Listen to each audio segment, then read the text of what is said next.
Rockstar did not mean for you to see this. For a few hours, GTA 6's own store page went live, early, and it spilled a whole list of features Rockstar hasn't even officially announced yet. By the time they pulled it down, the internet already had the screenshots. And what's on that list is kind of insane, because it reads like a blueprint for the most alive open world ever built. And honestly, one of these features completely caught me off guard. You'll know exactly which one when we get to it. So today, we're going through every single thing that leaked, what it means, and why, knowing Rockstar, most of it is probably real. Quick context. It came from the Amazon page. It went up early, stuffed with gameplay details that were never officially shown. Now, normally I'd tell you to take a retailer listing with a mountain of salt, and we will. But here's the thing. Almost every line on it lines up scarily well with the trailers and the old 2022 leaks. This isn't random. So let's actually break it down, feature by feature. The good, the wild, and the stuff that honestly sounds too good to be true. First, and the biggest one. The listing says NPCs will have their own daily routines and react to events happening around them. Sit with that. In a city like Vice City, every person on the street, waking up, going to work, living a full day, whether you're watching or not. Most games fake this. The NPCs stand around, loop the same 3 lines, and vanish the second you turn your back. Rockstar wants them to actually live. And before anyone calls it impossible, Rockstar already did this. In Red Dead 2, townsfolk had real schedules. They remembered your face. Show up covered in blood and they'd recoil. Save someone and they'd thank you days later. That world reacted to you. Now picture it in GTA 6. You rob a corner store, and a week later that same clerk clocks you on the street and bolts. A world that remembers. Now take that exact tech and drop it into a modern city of thousands. That is the leap we're talking about. This is basically the holy grail of open world design. A world that doesn't just sit there, waiting for you to walk up and press a button. Next, dynamic weather. And here's the keyword the listing actually uses. Storms. That change physics and gameplay. In most open worlds, the weather is wallpaper.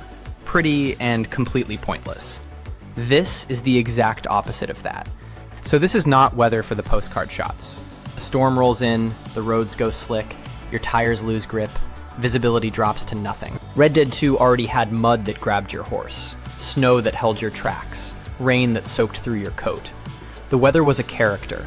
And we've already seen the hint. That rain-soaked neon in the trailers, that wasn't just for looks. That was a preview. Now picture a hurricane tearing across Vice City in the middle of a getaway. The storm isn't a backdrop anymore. It's playing against you. Then, interactive establishments with procedurally generated interiors. Translation, way more buildings you can actually walk into. Shops, bars, homes, real rooms, not painted-on doors. And procedurally generated means they won't all be copy-paste. Different layouts, different little details, building to building. Most open worlds hand you a gorgeous city, and then lock 90% of the doors. Beautiful walls everywhere you look. If GTA 6 finally opens the city up, even halfway, it completely changes what exploring this world feels like. Okay, this next one is the wild card. An integrated social media network, where you follow in-game influencers, and their posts send you to side quests. So Vice City has its own internet, its own viral clips, its own clout chasers and scandals, wired right into how you find missions. Imagine pulling off some insane stunt, and then watching it actually go viral, inside the game. Your own chaos, trending across Vice City. And knowing Rockstar's sense of humor, the satire alone is going to be absolutely vicious, in the best way. It's clever, too. Your phone stops being a boring menu, and becomes a window into a living, scrolling world. That's the kind of detail that makes a world feel current. Not a city frozen in time. A city that is online, right now. Next, real-time switching between Jason and Lucia, plus coordinated heist missions. GTA 5's 3-character switch during heists was one of the most loved things it ever pulled off. Jumping between gunman, driver, and lookout. Now build that around a couple. Lucia on the trigger, Jason behind the wheel, swapping mid-job as it all goes sideways. And think about the tension. One of them pinned down in a firefight, and you have to switch in and pull off the save. Live. In the moment. That's not just a feature on a list. That's the entire identity of this game. 2 people, 1 crime spree. The listing also name drops advanced lighting, natural animation, and a map spanning beaches, swamps, and entire small towns across Leonida. And we've already glimpsed it. The wet neon reflecting off the streets, the way these characters actually move. The scale checks out too. Red Dead 2 gave us a living frontier. Leonida is that same ambition, aimed at a modern state. The beaches, the Everglades swamps, the sleepy little towns, each with its own rhythm. A real place, not a playground. The leak even hints at serious crowd density and smarter AI. So these aren't empty streets with a few props scattered around. They're packed, busy, alive. From the swamps of the Everglades to neon-soaked beaches to quiet little towns where everyone knows everyone. One state, wildly different worlds. And each one runs its own little ecosystem. Different people, a different vibe, a different flavor of trouble to go find. So step back and stack it all together. Reactive people. Weather that fights you.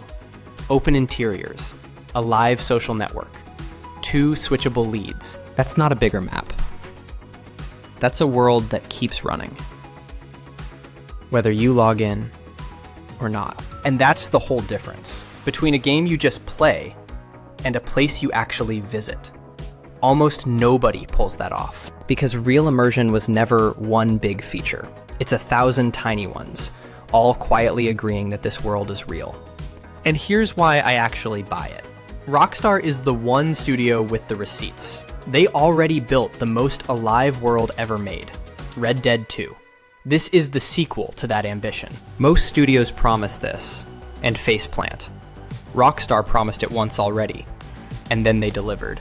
Now, the honest part. Because I'm not just going to hype you blind. This is a store listing, not an official deep dive. Some of it could be marketing fluff, some of it could change or get cut before November. And we have been burned before. Every hype cycle has a few features that quietly disappear by launch day. So keep your expectations honest. And the community gets it. Half the threads are people reminding everyone to stay grounded. That's healthy. But none of this is made up. Every line matches what we've already seen. The question isn't if Rockstar is chasing a living world, it's how far they take it. So here's the bottom line. If even half of this leak holds up, GTA 6 isn't just a bigger Grand Theft Auto. It's the most reactive, alive world Rockstar has ever attempted. And given who's building it, I would not bet against them. Think about where we started.